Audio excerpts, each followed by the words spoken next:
Here we are doing just a little run by with the Shay.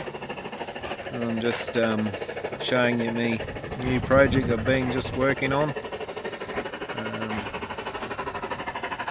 Here we have, as you'll see in a minute, just a bit of a work sort of log train. Up here I've been building a new sawmill camp. And there we have a Minneapolis steamer there. This is the new sawmill I've been making, which will be not quite finished yet, but we're slowly getting there.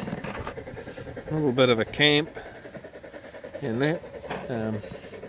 So it's slowly coming together. Yeah, that's in there on the rails with the saw blade and that. And we have a Shay coming past.